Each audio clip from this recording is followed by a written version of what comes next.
Hi friends, అందరికీ నమస్తే. ఈరోజు మనం మన యొక్క ల్యాండ్, హౌస్, సైట్ యొక్క రిజిస్ట్రేషన్ డాక్యుమెంట్ను నకలు సీసీ కాపీలను ఎలా డౌన్లోడ్ చేసుకోవాలో ఈ వీడియోలో తెలుసుకుందాం. ముందుగా మనం గూగుల్ క్రోమ్ను ఓపెన్ చేసి ఐజీఆర్ఎస్ అని టైప్ చేసి సెర్చ్ చేయండి. వచ్చిన మొదటి సైట్ను ఓపెన్ చేసి కిందకు స్క్రోల్ డౌన్ చేసి లెఫ్ట్ సైడ్లో ఉన్న prime data entry and document generation అనే ఆప్షన్ మీద క్లిక్ చేయండి. ఆ తర్వాత లాగిన్ పేజ్ ఓపెన్ అవుతుంది. ఒకవేళ మీకు లాగిన్ డీటెయిల్స్ ఉంటే లాగిన్ అయ్యి సీసీ కాపీని డౌన్లోడ్ చేసుకోవచ్చు. ఒకవేళ లాగిన్ లేకపోతే న్యూ రిజిస్ట్రేషన్ మీద క్లిక్ చేయండి. న్యూ రిజిస్ట్రేషన్ విండో ఓపెన్ అవుతుంది. అందులో మీ పూర్తి పేరు, ఈమెయిల్ ఐడిని ఎంటర్ చేసి సెండ్ ఓటీపీ మీద క్లిక్ చేయండి. మీ ఈమెయిల్ ఐడికి వచ్చిన ఓటీపీని ఎంటర్ చేసి రిజిస్టర్ మీద క్లిక్ చేయండి. యూజర్ రిజిస్టర్డ్ సక్సెస్ఫుల్లీ అని మెసేజ్ చూపిస్తుంది. ఆ మెసేజ్లోని టిక్ మార్క్ మీద క్లిక్ చేస్తే మీకు లాగిన్ పేజ్ ఓపెన్ అవుతుంది. అందులో మీరు మీ ఈమెయిల్ ఐడిని ఎంటర్ చేసి గెట్ ఓటీపీ మీద క్లిక్ చేస్తే ఓటీపీ సెండ్ సక్సెస్ఫుల్లీ అని మెసేజ్ వస్తుంది. ఆ మెసేజ్లోని టిక్ మార్క్ను క్లిక్ చేసి మీ మెయిల్ ఐడికి వచ్చిన ఓటీపీని ఎంటర్ చేసి లాగిన్ బటన్ మీద క్లిక్ చేయండి. సీసీ కాపీ డౌన్లోడ్ చేసుకునే విండో ఓపెన్ అవుతుంది. వీడియోలో చూపిన సర్టిఫైడ్ కాపీ అనే ఆప్షన్ మీద క్లిక్ చేయండి. ఆ తర్వాత వీడియోలో చూపినట్లు న్యూ సర్టిఫైడ్ కాపీ మీద క్లిక్ చేయండి.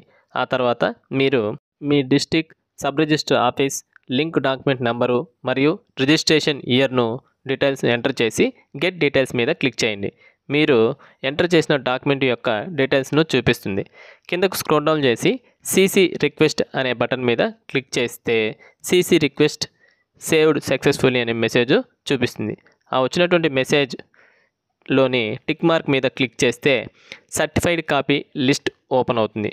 వీడియోలో చూపిన యాక్షన్ అనే బటన్ మీద క్లిక్ చేస్తే పేమెంట్ సర్వీస్ విండో ఓపెన్ అవుతుంది. అందులో రెమిటర్స్ ఐడి అనే ప్లేస్లో మీ ఆధార్ లేదా పాన్ నంబర్ను ఎంటర్ చేసి రెమిటర్స్ మొబైల్ నంబర్ అంటే మీ యొక్క మొబైల్ నంబర్ను ఎంటర్ చేసి సబ్మిట్ మీద క్లిక్ చేస్తే సెలెక్ట్ పేమెంట్ మోడ్ను చూపిస్తుంది.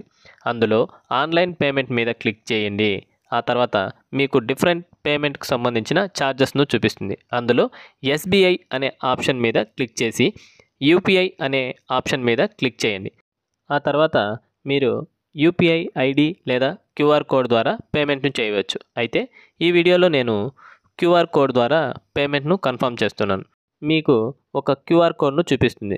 దాన్ని మీ ఫోన్పేలోని స్కానర్ని యూజ్ చేసి స్కాన్ చేసి పేమెంట్ చేస్తే పేమెంట్ కంప్లీట్ అవుతుంది. పేమెంట్కు సంబంధించిన అక్నాలజ్మెంట్ను ప్రింట్ లేదా సేవ్ చేసుకోవచ్చు. తిరిగి న్యూ సర్టిఫైడ్ కాపీ అనే విండోలోకి వచ్చినట్లయితే అక్కడ యాక్షన్ అనే కాలంలో మీ పేమెంట్ను వెరిఫై చేస్తే స్టేటస్ అప్డేటెడ్ అనే మెసేజ్ వస్తుంది. ఆ మెసేజ్లోని టిక్ మార్క్ మీద క్లిక్ చేస్తే యాక్షన్ అనే ఆప్షన్లో డౌన్లోడ్ సీసీ మీద క్లిక్ చేసి మీ యొక్క ల్యాండ్, హౌస్, సైట్ యొక్క రిజిస్ట్రేషన్ డాక్యుమెంట్ సీసీ కాపీని డౌన్లోడ్ చేసుకోవచ్చు. ఫ్రెండ్స్, ఈ వీడియోలోని కంటెంట్ మీకు యూస్ఫుల్ అయితే వీడియోని లైక్ అండ్ షేర్ చేయండి. అలాగే మన ఛానల్ను సబ్స్క్రైబ్ చేసుకోండి. Thank you for watching. జై హింద్.